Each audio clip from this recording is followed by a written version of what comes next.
स्वागत है आप सभी लोग का। दोस्तों आज का वीडियो है कि भारत के नदियों का परियोजना है।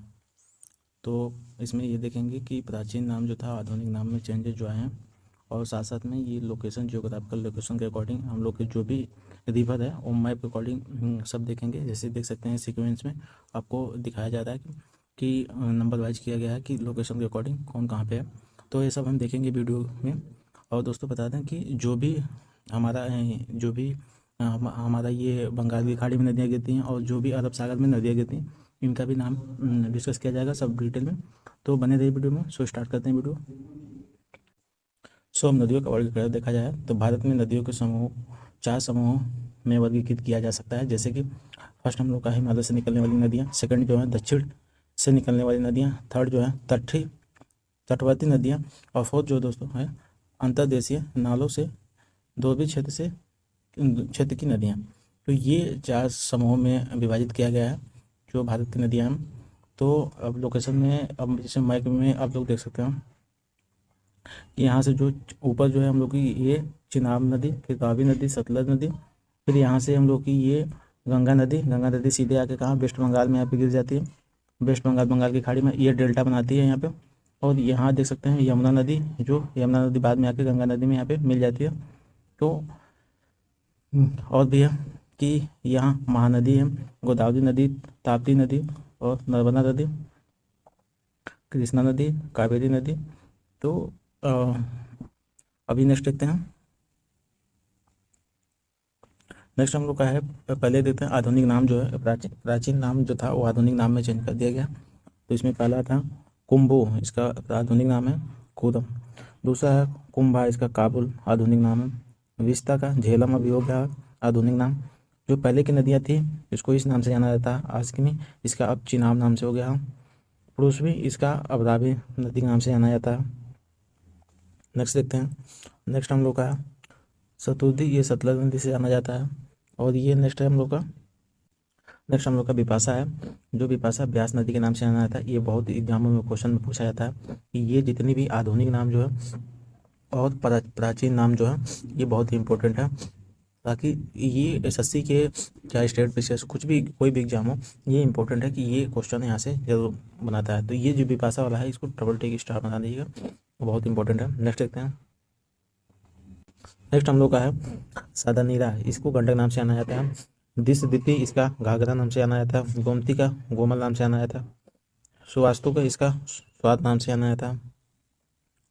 नेक्स्ट देखते हैं। जो सिंधु थी उसको अब सिंधु नाम से जाना जाता है। सरस्वती को ये घाघर नाम से जाना जाता है। समोसा को सोहन नाम से जाना जाता है। अब ये लास्ट हम लोग का मुर्दवाधा, ये मुरुवर्धन नाम से जाना जाता है।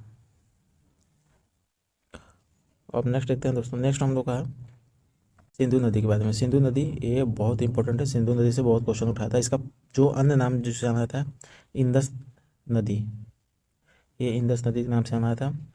और दोस्तों ये देश में जो है भारत और पाकिस्तान और चाइना के बीच में ये अपना अस्तबा बनाया है, तीनों देश में, भारत और पाकिस्तान और चीन में। इसका प्रमुख नगर है लेह, सुक्कुर और हैदराबाद। अब इसकी लंबाई की बात करें, लंबाई टोटल जो सिंधु नदी की है 3200 किलोमीटर की है। और इसकी सहायक नदियाँ जो है काबुल नदी हैं, स्वाद नदी है, झेलम नदी है, चिनाव है और रावी है और सतलज है। तो ये इंपॉर्टेंट है। ये जो है सिंधु नदी है उससे जो हम लोग की सहायक नदियाँ हैं, सहायक नदियाँ ये बनती हैं। तो काबुल नदी, स्वाद नदी, झेलम, चिनाव, रवि और सतलज, ये इंपॉर्टेंट है कि इसकी ये सहायक नदी हैं जो सिंधु नदी के। अब नेक्स्ट देखते हैं इसमें। नेक्स्ट हम लोग का इसमें है प्रारंभिक उल्लेख, ऋग्वेद, रामायण, महाभारत में सिंधु नदी का उल्लेख हुआ है। तो ये इंपॉर्टेंट है कि इसका उल्लेख जो है रामायण महाभारत में भी और ऋग्वेद में भी उल्लेख है। अब इसका गूगल मानचित्र जो है में भी है। और अन्य देखते हैं, अन्य जानकारी में ये है कि यह नदी तिब्बत और कश्मीर के बीच में बहती है। तो ये इंपॉर्टेंट है कि जैसे हम लोग का कश्मीर जो हम लोग का ऊपर है सबसे, और ये जो है उसके बगल में तिब्बत और कश्मीर के बीच में बहती है। यह नंगा पर्वत के ऊपरी भाग से घूमकर यह दक्षिण पश्चिमी में पाकिस्तान के बीच से गुजरती है और यह फिर जाकर अरब सागर में गिर जाती है। मिलती है। तो ये दोस्तों इंपॉर्टेंट है कि सबसे जो हम लोग का अभी तो बंगाल की खाड़ी में तो गंगा नदी जो होती है गिर जाती है, अरब सागर में हम लोग की जो ये नदी है सिंधु नदी, ये जाकर वहाँ पे अरब सागर में गिर जाती है, मतलब मिल जाती है। अरब सागर हम लोग को मानचित्र में देख लेते हैं एक बार।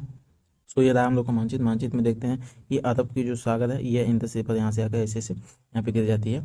तो ये इंपॉर्टेंट है कि जो इंदस रिवर है वो एक यहाँ पे जो अब देख सकते हैं हम कि इंदस रिवर जो है इसकी जो सहायक नदियाँ हैं वो यहाँ पे आपको विजुअल हो रहा होगा कि ये देख सकते हैं ये चिनाब रिवर है, और फिर इसके बाद जो ये झेलम जो आती है वो चिनाब में मिल जाती है, सॉरी ये चिनाब जो है ये झेलम में आके मिल जाती है, और ये इंदस रिवर है जो यहाँ पे, और इसकी सहायक नदियाँ जो हैं ये डिस्ट्रीब्यूट की गई हैं। सो अब नेक्स्ट देखते हैं, ये तो हमारी अरब सागर में है, और जो हमारी बंगाल की खाड़ी में गिरती हैं वो नदियाँ सीधे यहाँ से आती हैं और ये बंगाल की खाड़ी में इधर गिर जाती हैं। देखते हैं नेक्स्ट, नेक्स्ट इसमें क्या था। नेक्स्ट हम लोग का इसमें है कि विश्व के महान नदियों में से एक तिब्बत में मानसरोवर के निकट से निकलती है और भारत से होकर बहते हुए पाकिस्तान में कराची के निकट अरब सागर में मिल जाती है, और यह भारतीय क्षेत्र में बहने वाली इसकी सहायक नदियाँ सतलुज तिब्बत से निकलती है, और ये जो ब्यास, रावी, चीना और झेलम है, इसकी याद रखिएगा। ये इसकी संधि हुई थी 1960 संधि में, 1960 है। इसमें ये था कि जो भी ये अपना जो सिंधु नदी का इंडस रिवर का वाटर है वो उसका एग्रीमेंट हुआ था government of India to Pakistan से, ये 80-20 रेशियो है इसका, सॉरी 80 से 20 का रेशियो है। ये जो 80% पानी जो है ये पाकिस्तान के यहाँ जाएगा और 20% पानी जो अपने इंडिया में जाएगा, क्योंकि ये जो है ये ऊपर अपना कश्मीर से होकर जाती है, तो कश्मीर से जब होकर जाती है तो ये यहाँ से कुछ अपना इंडिया का पार्ट से ही होकर जाती है, तो इसकी वजह से यहाँ पे एग्रीमेंट 20% लिया गया। सो अब नेक्स्ट देखते हैं, नेक्स्ट इसमें अब लोकेशन के हिसाब से ये देख सकते हैं कि जो भी हमारा है ये रावी, ब्यास, चिन्हा और झेलम ये सब नदियाँ इसमें हैं जो सहायक नदियाँ हैं इंदस नदी के।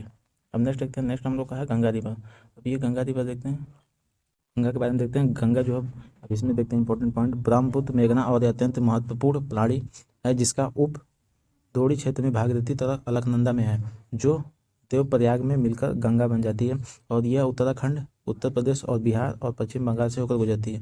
टोटल जो है इसमें 4 स्टेट से होकर गुजरती है, पहला जो है उत्तराखंड, दूसरा जो उत्तराखंड से निकलती है और उत्तर प्रदेश से होकर जाती है बिहार में, और फिर पश्चिम बंगाल में होकर, और ये वहाँ पे पश्चिम बंगाल में होकर निकल जाती है। तो ये टोटल 4 स्टेट से अपना गंगा रिवर जो है ये शेयर करती है। फिर उसके बाद देखते हैं नेक्स्ट, राजमहल की पहाड़ियों से नीचे भागीरथी नदी जो पुराने समय में मुख्य नदी हुआ करती थी निकलती है, जबकि यह पद्मा पूरब की ओर बहती है और ये बांग्लादेश में प्रवेश करती है।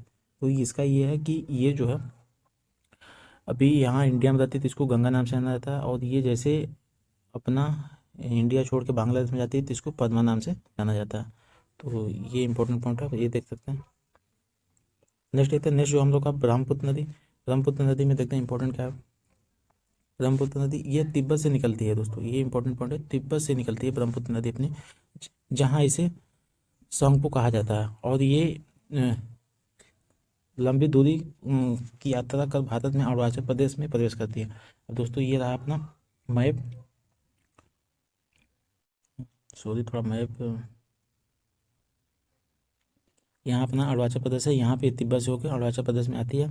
अरुणाचल प्रदेश में आने के बाद ये और सो इसमें नेक्स्ट देखते हैं, नेक्स्ट जो है कि ये पासी घाटी के निकट देबांग और लोहित ब्रह्मपुत्र नदी से मिल जाती है, और यह संयुक्त नदी पूरे असम में होकर एक संकीर्ण घाटी में बहती हैं, और यह धुबरी के अनुप्रवाह के में बांग्लादेश में प्रवेश करती है। तो यहाँ से ये अपने जो अरुणाचल प्रदेश होकर आती है और फिर इसके बाद असम से होकर ये बांग्लादेश में प्रवेश कर जाती है। सो अब नेक्स्ट देखते हैं, नेक्स्ट हम लोग की सहायक नदियाँ हैं। अब ये सहायक नदियाँ देख लेते हैं, अभी तो ये मेन इंपॉर्टेंट पॉइंट था। सहायक नदियाँ में कौन कौन से हैं, तो पहला हम लोग का यमुना, रामगंगा, घाघरा, गंडक, कोसी, महानदी और सोन नदी है, और ये सोन जो है ये बिहार का शोक नदी का था, और ये गंगा नदी है। ये महत्वपूर्ण सहायक नदियाँ हैं। चंबल और बेतवा का महत्वपूर्ण उप सहायक नदियाँ हैं, चंबल और जो बेतवा नदी उप सहायक नदियाँ। सो नेक्स्ट देखते हैं इसमें, जो गंगा से मिलने से पहले यमुना में मिल जाती हैं वो पद्मा और ब्रह्मपुत्र बांग्लादेश में मिलती हैं, और यह पद्मा और गंगा के रूप में बहती हैं। भारत में ब्रह्मपुत्र की प्रमुख सहायक नदियाँ सुबसिरी, जिया और भदरी, घनसिरी, और नेक्स्ट देखते हैं, नेक्स्ट इसमें है पुथिमारी एंड पागलादिया और मानस हैं, ये नदियाँ हैं। और नेक्स्ट देखते हैं, बांग्लादेश में यह ब्रह्मपुत्र तीस्ता के प्रवाह के समेटकर अत्यंत गंगा में मिल जाती हैं, और ये मेघना की मुख्य सहायक नदी बारक नदी मणिपुर की पहाड़ियों में से निकलती हैं। ये तो याद रखिएगा, ये जो है मणिपुर की पहाड़ियों से नदी से निकलती हैं। और इसकी महत्वपूर्ण सहायक नदियाँ कौन कौन है? पहला है मिक्कू, टांग, टोई, और ये है जीरी, सोनई, रुक्की, कचरवल, और इसमें है घाल देवरी। तो ये दोस्तों जो हमारी की सहायक नदियाँ थी, ये जो है, अब इसमें देखते हैं बाराक नदी बांग्लादेश में भैरव बाजार के निकट गंगा ब्रह्मपुत्र में मिलने तक बहती रहती है। अब इसमें नेक्स्ट देखते हैं दक्षिणी क्षेत्र से निकलने वाली नदियाँ। दक्षिणी क्षेत्र से कौन कौन नदियाँ निकलती हैं? दक्कन के क्षेत्र में अधिकांश नदी प्रणाली सामान्य पूर्व दिशा में बहती हैं। जो दक्कन के क्षेत्र में उसकी अधिकांश जो नदियाँ हैं वो पूर्व दिशा में बहती हैं, और ये बंगाल की खाड़ी में मिल जाती हैं। दक्कन का क्षेत्र जो अगर मैप के अकॉर्डिंग देखा जाए तो ये हम लोग का ये कर्नाटका, तमिलनाडु इसमें आता है। ये जितनी भी सारी नदियाँ हैं ये सीधे बंगाल की खाड़ी में जाके गिर जाती हैं। जैसे इसमें गोदावरी, कृष्णा, कावेरी, महानदी आदि पूर्व की ओर बहने वाली प्रमुख नदियाँ हैं। जो नर्मदा, ताप्ती और पश्चिम में बहने वाली प्रमुख नदियाँ हैं। दक्षिण प्रायद्वीप में गोदावरी और उसके दूसरी सबसे बड़ी नदी दोड़ी क्षेत्र से, जो भारत में क्षेत्रफल से 10% भाग है। और इसके बाद कृष्णा नदी जो दोड़ी क्षेत्र के स्थान है, जबकि महानदी की तीसरी स्थान दक्कन और ऊपरी भूभाग में नर्मदा नदी दोड़ी क्षेत्र है। अब अरब सागर की ओर बहती है और बंगाल की खाड़ी में गिरने वाली दक्षिण की कावेरी के समान आकार में यह, परंतु उसकी एक प्रमुख विशेषताएं और बनावट के अलग हैं। तो ये दोस्तों यहाँ भी मैप में दिखा देते हैं आप लोग को। सो दोस्तों मैप में देख सकते हैं कि जो भी नर्मदा, ताप्ती, गोदावरी और कृष्णा, ये कावेरी नदी है, ये सब बंगाल की खाड़ी में आकर यहाँ पे गिर जाती हैं। ये जो ढक्कन के जो पठार हैं, ये ढक्कन के पठार वाली जितनी भी नदियाँ हैं वो सीधे आकर कहाँ गिर जाती हैं? बंगाल की खाड़ी में आकर गिर जाती हैं। सो हम नेक्स्ट देखते हैं इसमें तटीय नदियाँ देख लेते हैं। तटीय नदियों में कौन कौन? भारत की कई प्रकार के तटवर्ती नदियाँ हैं जो अपेक्षाकृत छोटी हैं। ऐसी नदी जो काफ़ी कम नदियाँ पूर्व तट की ओर डेल्टा के निकट समुद्र में गिरती हैं, जबकि पश्चिम तट पे ऐसी 600 टोटल 600 नदियाँ हैं पश्चिम तट पे। दोस्तों याद रखिएगा 600 नदियाँ। जो अभी बता दें, जो गंगा नदी है, गंगा नदी जो है, गंगा नदी ये जो डेल्टा बनाती है, सुंदरवन डेल्टा बनाती है। तो याद रखिएगा कि जो सुंदरवन डेल्टा है, पूछा जाता है एग्जाम में। अब यहाँ पे ये है कि जो ये बता रहा है कि जो भी, जबकि पश्चिमी तट पे ऐसे 600 नदियाँ जो नदियाँ हैं। अब देखते हैं कुछ इंपॉर्टेंट पॉइंट है। राजस्थान में कुछ ऐसी कुछ नदियाँ हैं जो समुद्र में नहीं मिलती हैं, वे खारे झील में मिल जाती हैं और रेत में समाप्त हो जाती हैं। तो दोस्तों ऐसी कुछ नदियाँ हैं जो लुप्त हो जाती हैं, वो अपने पूरे बंगाल की खाड़ी या चार अरब के सागर में कहीं कहीं नहीं मिलती हैं, वो लुप्त हो जाती हैं, जिनकी समुद्र से कोई निकासी नहीं होती। और इनके अतिरिक्त कुछ मरुस्थलीय नदियाँ होती हैं जो कुछ दूरी तक बहती हैं और मरुस्थल में लुप्त हो जाती हैं। ऐसी नदियाँ जैसे लूड़ी और मच्छक और सपेहा और सरस्वती और बनास और घाघर जैसी अन्य नदियां हैं जो लुप्त हो जाती हैं, और ये आगे तक नहीं जाती हैं। सो हम नेक्स्ट देखते हैं। अभी नेक्स्ट हम लोग का है जमीन भीतरी प्रवाह संपादियाँ। तो इसमें पहला है घाघर, मूसी नदी है जो हैदराबाद में है, और घाघर नदी जो हरियाणा में है, लूनी नदी जो है ये तीनों है जमीन भीतरी प्रवाह वाली। अब नेक्स्ट देखते हैं। नेक्स्ट दोस्तों बहुत ही इंपॉर्टेंट क्वेश्चन है, ये जो है हर एग्जाम में क्वेश्चन में पूछा जाता है, ताकि ये नदी है उसकी लंबाई है, उसके उद्गम का स्थान है, सहायक नदियाँ कौन कौन है, और प्रवाह के क्षेत्र से संबंधित कौन कौन है।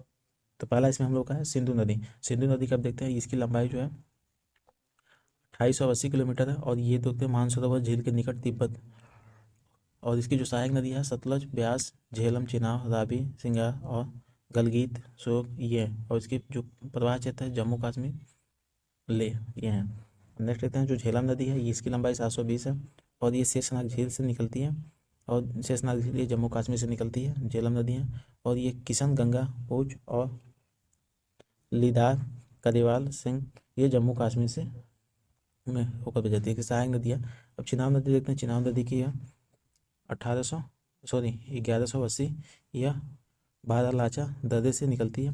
चिनाब नदी ये चंद भागा इसकी सहायक नदी है और ये जम्मू कश्मीर से बहती है।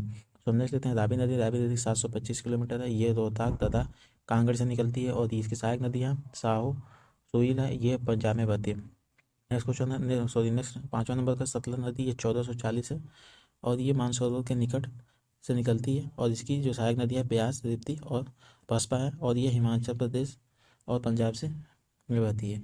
तीसरा देखते हैं, सॉरी छठवां देखते हैं ब्यास नदी। इसकी जो लंबाई टोटल 470 है और ये रोहतक दर्रों से निकलती है। तीर्थन और पार्वती और कुर्ला ये जो इसकी सहायक नदियाँ और हिमाचल प्रदेश में बहती है। गंगा नदी देखते हैं, ये तो 2510 है इसकी टोटल लंबाई। गंगोत्री के निकट गोमुख से निकलती है। इसकी सहायक नदियाँ कौन कौन है? यमुना, रामगंगा, गोमती, बागमती, गंडक, कोसी, सोन, अलकनंदा, भागीरथी और पिंडर। इसकी सहायक नदियाँ हैं। ये कहाँ? उत्तराखंड, सॉरी उत्तरांचल लिखा है, उत्तराखंड है, उत्तर प्रदेश, बिहार, पश्चिम बंगाल से होकर ये बहती हैं। तो हम देख सकते हैं 8वें नंबर की यमुना नदी। यमुना नदी में देख लेते हैं, इसकी जो 1375 किलोमीटर की लंबाई है और ये यमुनोत्री ग्वालियर से निकलती है। इसकी सहायक नदियाँ चंबल, बेतवा, केनी, टोंग, गिरी और काली सिंह, आसन। और ये कहाँ बहती है? उत्तराखंड में बहती है और ये उत्तर प्रदेश और दिल्ली में। रामगंगा देख लेते हैं नदी, ये 690 है। ये नैनीताल के निकट से हिम नदी से निकलती है। इसकी सहायक नदी खोन है और ये उत्तरांचल, उत्तर प्रदेश में, उत्तराखंड और उत्तर प्रदेश में बहती है। देख सकते हैं घाघरा नदी जो हम लोग की है, ये हम लोग की 1080 है किलोमीटर। ये कहाँ से निकलती है? मनसातुंग, नेपाल, हिमनन से निकलती है और ये इसकी सादा, करनाली, कुआना और राप्ती, चौकिया इसकी जो सहायक नदी है और ये बहती कहाँ पे? उत्तर प्रदेश और बिहार में बहती है घाघरा। गंडक नदी देखते हैं, गंडक 425 किलोमीटर इसकी लेंथ है। ये नेपाल के तिब्बत सीमा पर मुस्ताक के निकट से निकलती है और इसकी जो है सहायक नदी काली गंडक है, त्रिशूल नदी है और जो इसमें बहती है ये इस स्टेट में बिहार में ही बहती है। नेक्स्ट देखते हैं कोसी नदी। कोसी नदी की लंबाई जो है 730 है। ये नेपाल के संत कोसी से निकलती है और ये इसकी सहायक नदी इंद्रावती, तामूर और अडूर कोसी और ये कहाँ बहती है? सिक्किम और बिहार में बहती है। ये बहुत ही बिहार के शोक इसको माना जाता है इस नदी को। नेक्स्ट देखते हैं चंबल नदी। चंबल नदी के यहाँ पे ये 960 किलोमीटर है। ये मऊ के निकट जानपाड़ पहाड़ी से निकलती है और इसकी जो सहायक नदी काली नदी, सिप्ती, पार्वती, बनास और ये मध्य प्रदेश में ही बहती है।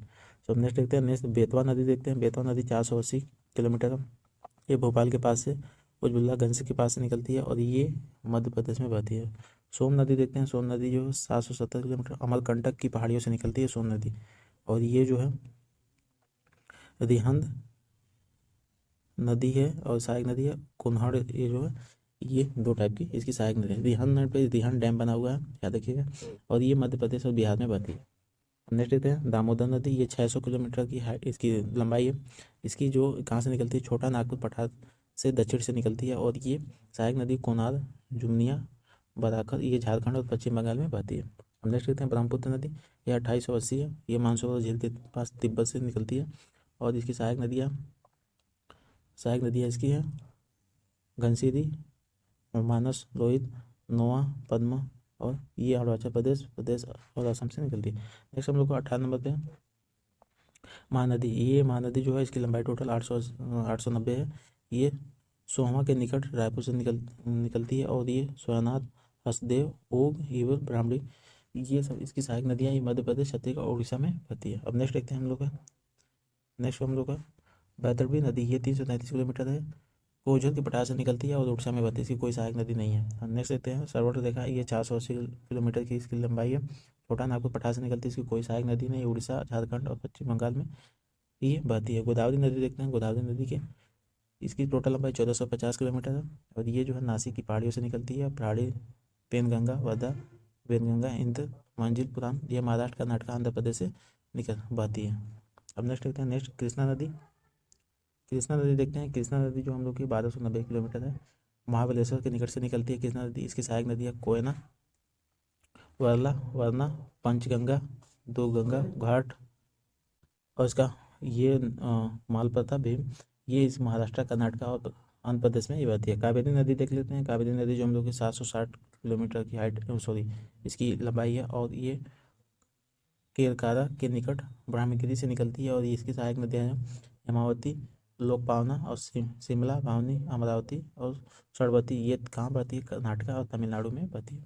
अब नेक्स्ट देखते हैं, नेक्स्ट हम लोग का नर्मदा नदी। नर्मदा नदी के बारे में देख लेते हैं। इसकी जो है टोटल 1312 किलोमीटर की लेंथ है। अमरकंटक की चोटी से निकलती है नर्मदा नदी और इसकी सहायक नदी तवासेर, सक्कर, धोमी, वरना और ये मध्य प्रदेश और गुजरात में बहती है। लुप्ती नदी देख लेते हैं। ताप्ती नदी ये 724 किलोमीटर है। मलाई के बैतूल से निकलती है और ये पूर्वा, इसकी सहायक नदी पूर्वा बैतूल और गंजल गोमी इसका सहायक नदी है और ये मध्य प्रदेश और गुजरात में बहती है। नेक्स्ट देखते हैं साबरमती है। साबरमती 716 किलोमीटर इसका लंबाई है और ये जयसमंद झील उदयपुर से निकलती है और ये इसकी सहायक नदी है वकाल आत्मती। ये राजस्थान गुजरात में बहती है। तो नेक्स्ट देखते हैं, नेक्स्ट 27 नंबर का है लोनी नदी। ये नाग पहाड़ी से निकलती है और सुकड़ी जनाई वाड़ी इसकी सहायक नदी है और ये इसकी जो है राजस्थान गुजरात और ये में बहती है। और नेक्स्ट देखते हैं, नेक्स्ट 28 नंबर की है बानस नदी। सॉरी, बानस नदी इसमें खमनौर पहाड़ियों से निकलती है। ये सोडा मौसी खीरी इसकी सहायक नदी है कर्नाटक और तमिलनाडु में बहती है। माही नदी देख लेते हैं। ये मेहद झील से निकलती है और ये सोम, जोखम और अनाज सोरम इसकी सहायक नदी है और ये मध्य प्रदेश और गुजरात में बहती है। सो नेक्स्ट देखते हैं हुगली नदी। हुगली नदी जो है ये नवद्वीप के निकट से निकलती है और जालांकी इसकी सहायक नदी है। नेक्स्ट देखते हैं उत्तरी पन्नार। इसकी जो 570 किलोमीटर है। यह नंदी दुर्ग पहाड़ी से निकलती है और पावाधनी और चित्रवती इसकी सहायक नदी है। नेक्स्ट देखते हैं, नेक्स्ट हम लोग का है तुंगभद्रा नदी। ये जो हम लोग पश्चिमी घाट के गोमंतक चोटी से निकलती है और ये उमुंदवती, वर्धा और हारी, हिंद, तुंगा और भाद्र ये इसकी सहायक नदी है। नेक्स्ट देखते हैं मायूसा नदी। ये ओसुनोरा के निकट से निकलती है। मेधेश की जो है सहायक नदी है। नेक्स्ट देखते हैं साबेरी नदी। जो ये है 418 किलोमीटर इसकी लेंथ है। ये सुई कदम की पहाड़ी से निकलती है। ये सिलोरू में इसकी सहायक नदी है। नेक्स्ट देखते हैं इंद्रावती नदी। ये 531 किलोमीटर इसकी लेंथ है। कल्हाड़ी जो उड़ीसा में वहाँ से निकलती है और इसकी जो सहायक नदी है नारंगी कोटरी। नेक्स्ट देखते हैं, नेक्स्ट हम लोग का है शिप्रा नदी। ये जो है काकरी वर्डी पहाड़ी से इंदौर से निकलती है और ये चंबल नदी इसकी सहायक नदी है। नेक्स्ट देखते हैं सारदा नदी। 602 किलोमीटर इसकी है। ये मिलांग, हिमनंद, हिमालय, कुमायूं से निकलती है और ये जिसकी सहायक नदी घाघरा नदी है। नेक्स्ट देखते हैं, नेक्स्ट हम लोग का है तावा नदी। ये जो है महादेव पर्वत पंचमेड़ी ये नर्मदा नदी से ये इसकी सहायक नदी है। सो नेक्स्ट लास्ट देखते हैं, लास्ट हम लोग का कि हसदो नदी। ये जो है सरगुजा में कैमूर पहाड़ियों से निकलती है। महानदी इसकी सहायक नदी है। काली सिंध नदी ये 416 किलोमीटर ये बंगलुरु जिला देवास विंध्याचल के पहाड़ियों से निकलती है। यमुना नदी इसकी सहायक नदी है। सो यहीं पे और सारे भी हैं, देख सकते हैं। सो मिलते हैं हम नेक्स्ट वीडियो में। तो आप कैसा लगा ये वीडियो जरूर कमेंट बॉक्स में बताएं। So thank you so much.